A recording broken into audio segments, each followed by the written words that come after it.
Et donc, je me présente. Donc, je suis Carla, je suis en 5e année d'études à l'ISTR de Lyon. Donc, j'ai 27 ans et je viens à l'origine du Sud. J'ai eu un parcours avec plusieurs changements, on va dire. Donc, j'ai commencé avec un bac L qui n'existe plus aujourd'hui, mais donc ça sous-entendait que j'avais beaucoup de spécialisation dans la littérature et que j'ai arrêté les mathématiques en seconde. Et derrière, j'ai fait un BTS audiovisuel option image. Donc, ça destine plutôt à devenir technicien de l'audiovisuel, donc comme éclairagiste ou caméraman.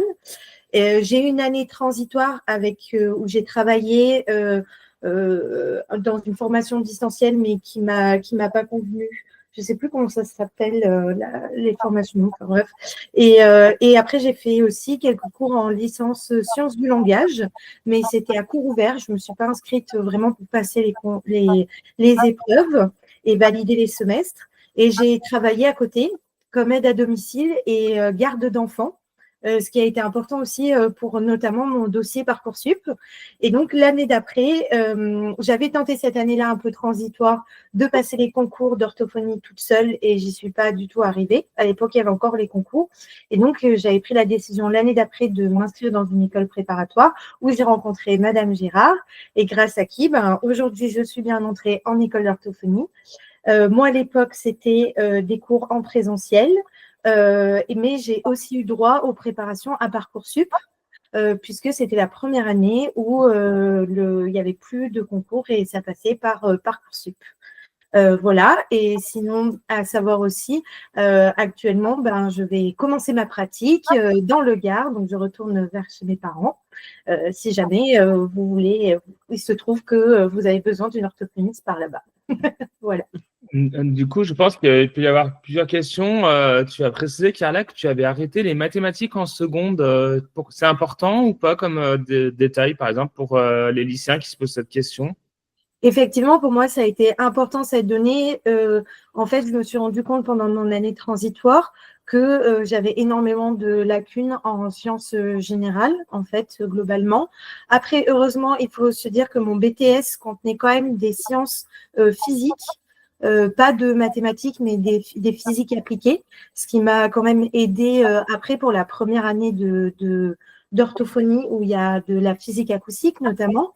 Mais j'avais vraiment quand même besoin d'une remise à niveau parce que ce n'est pas les seules notions de base qu'on attend dans les premières années d'orthophonie. Et c'est à travers la prépa que j'ai pu me remettre à niveau, notamment en mathématiques, mais aussi en biologie. Il faut savoir que la première année, il y a des cours en biologie. Et donc, pour moi, cette remise à niveau a été très importante parce que la biologie, j'en avais pas fait non plus depuis la seconde. Et du coup, un lycéen qui décide d'abandonner les sciences, parce que c'est vrai qu'aujourd'hui, avec la réforme du baccalauréat, c'est quand même beaucoup à la carte. Tu penses que c'est rédhibitoire si la personne abandonne les mathématiques ou les SVT ou quel est ton avis en fait par rapport à ça? Parce que c'est vrai que ça, les choix des options, c'est vraiment déterminant en ce moment au lycée pour les lycéens. Alors, c'est vrai que moi, je ne me rends pas compte de tout ça, donc je vais parler de mon point de vue, sachant que moi, c'était encore bac L, bac S, etc. Mais c'est vrai que si on a le choix, je pense que c'est bien de garder quand même au moins une matière scientifique, ne serait-ce que par exemple biologie, je ne sais pas si ça s'appelle comme ça, mais en tout cas, une matière en lien en fait avec l'anatomie humaine, ce qui en fait va constituer les premières années. Après, si ça n'a pas été le cas du tout, parce que maintenant c'est fait, les choix des options ont été faits, je pense que le mieux, effectivement, c'est de se remettre à niveau, soit par une prépa, soit par d'autres moyens, ou alors de tenter comme ça. Mais il faut se dire que les 2 premières, voire les 3 premières années, donc tout ce qui constitue la partie licence, risque d'être difficile sur ces matières-là, parce qu'on attend quand même un niveau, surtout en neurologie, en biologie et en anatomie, qui sont assez élevés. Il y a beaucoup d'échecs en école d'orthophonie ou pas une fois qu'elle est intégrée? Parce qu'on a l'impression que le plus dur, en fait, c'est l'intégration à l'école, mais qu'après, comment dire, c'est fait, quoi.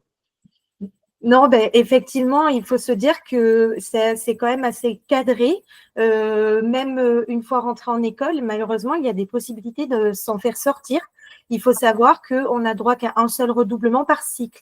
Donc, c'est-à-dire que sur les 5 années, il y a 3 années de licence, 3 années de terminale, 3 années de licence. Et ensuite, il y a 2 années de redoublement. Donc, ça veut dire que si on a raté une année, on a droit à un redoublement. Donc, ça veut dire que si on a raté une année, on a droit à un redoublement. dans lesquelles on a droit à un redoublement et les 2 années de master dans lesquelles on a droit à un redoublement. Mais s'il se trouve que, par exemple, suite à un premier redoublement en licence, on rate à nouveau les examens, même au rattrapage, parce qu'il y a des rattrapages comme dans les autres universités, les autres formations, même si on rate les rattrapages, eh ben, on ne sera pas repris l'année d'après dans cette école-là.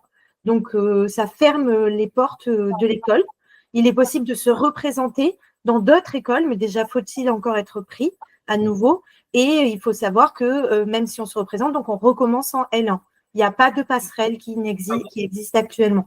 Et il faut savoir que c'est rare, mais ça arrive.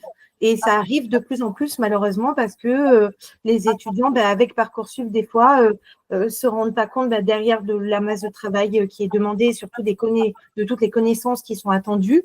Et moi, j'ai connu, là, depuis les 5 années que j'y suis, 3 fois des arrêts des arrêts totaux de formation, à Lyon en tout cas. Ok. Alors, on va continuer notre présentation.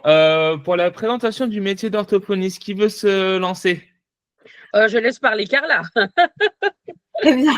Donc, le métier d'orthophoniste, il faut se dire qu'on a un statut d'auxiliaire médical. Donc, c'est-à-dire quand on dit qu'on travaille dans le paramédical, c'est un langage, on va dire, clinique, mais au niveau législatif, on est des auxiliaires médicaux. Et parmi les auxiliaires médicaux, du coup, nous agissons sur prescription médicale, ce qui n'est pas le cas de tous les paramédicaux. Par exemple, les psychomotriciens, en fait, eux agissent sur prescription médicale aussi dans la plupart du temps, mais n'y sont pas obligés dans le sens où ils ne sont pas conventionnés avec l'assurance maladie, qu'on appelle maintenant, qui est en fait la sécurité sociale. Donc, voilà, donc nous, on agit vraiment sur prescription médicale, donc on n'a pas le droit de faire un acte auprès d'un patient sans avoir eu préalablement une prescription du médecin traitant ou du médecin prescripteur en général.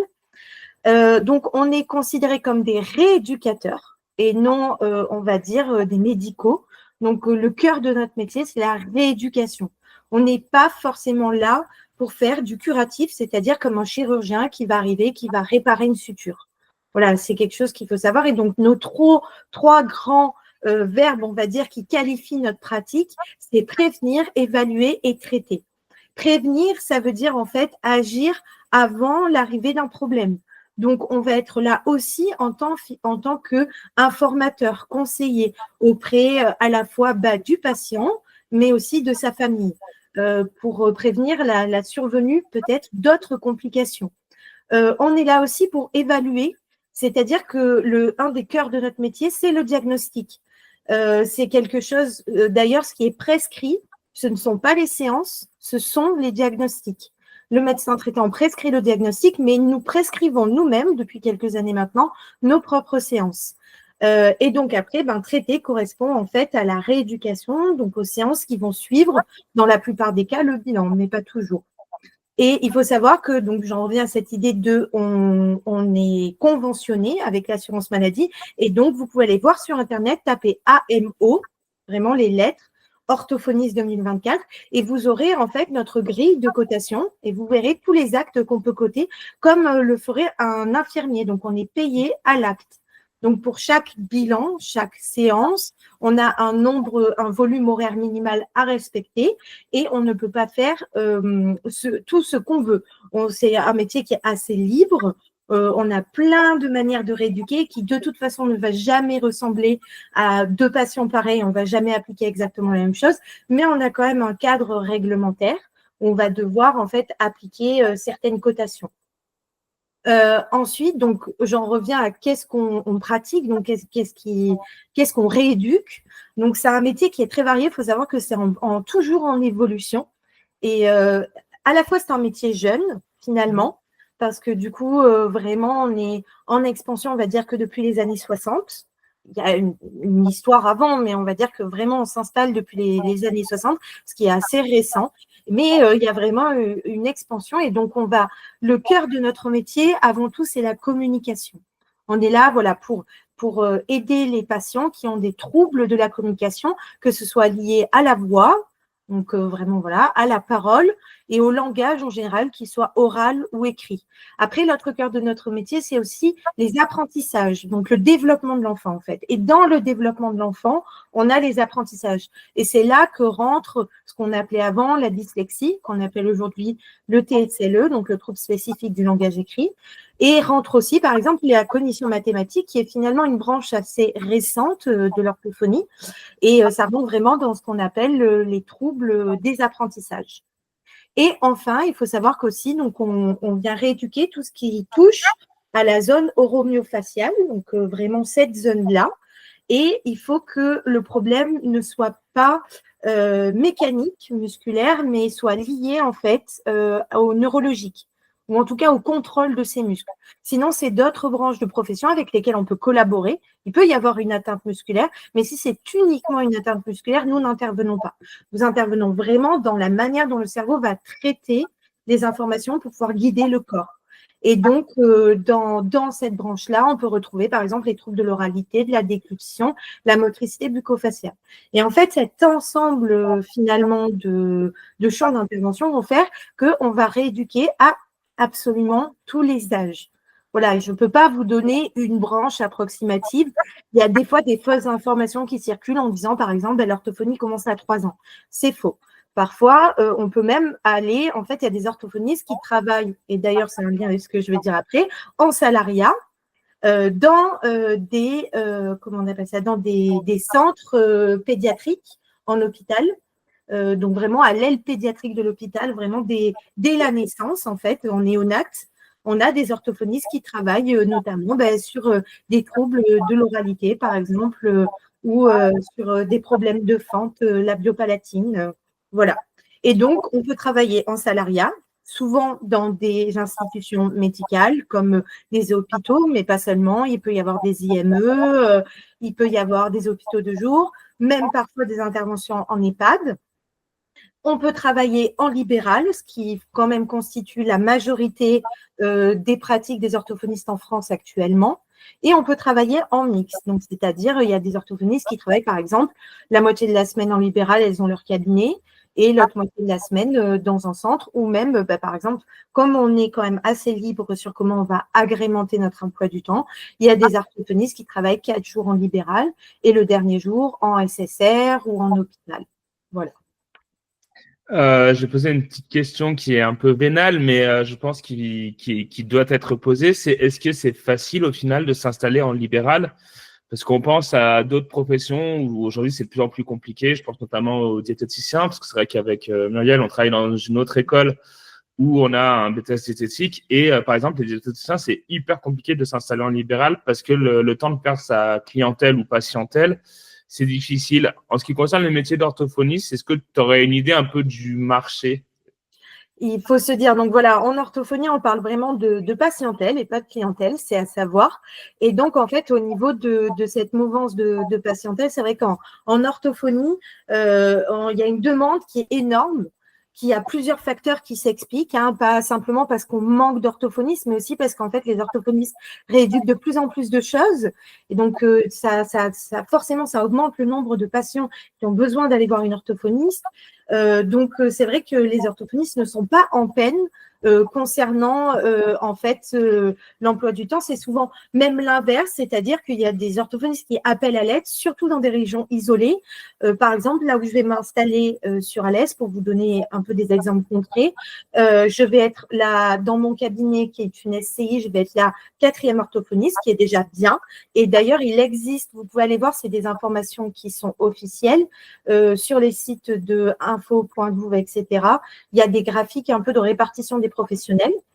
Et en fait, au niveau des orthophonistes, on peut voir qu'il y a des zones rouges, zones oranges, etc. Et donc, Alès est considéré comme une zone orange, donc c'est-à-dire ça va. Ce n'est pas une zone rouge, ce n'est pas ultra doté. Lyon, par exemple, c'est une zone verte, c'est-à-dire que Lyon, vraiment le Rhône, le cœur, est considéré comme étant ayant beaucoup d'orthophonistes. Et au final, il y a quand même des orthophonistes qui se retrouvent avec des centaines de patients sur liste d'attente. Et moi, là, actuellement, il y a 300 patients sur ma liste d'attente du cabinet où je vais aller là. Donc, il faut savoir qu'on a des logiciels qui permettent de faire des estimations et donc on en est à peu près à 2 ans d'attente pour avoir un rendez-vous dans le cabinet dans lequel je vais m'installer. Après, évidemment, comme il y a aussi, il faut se dire, disons, une diversité des patientèles, il y a aussi une diversité dans les niveaux d'urgence.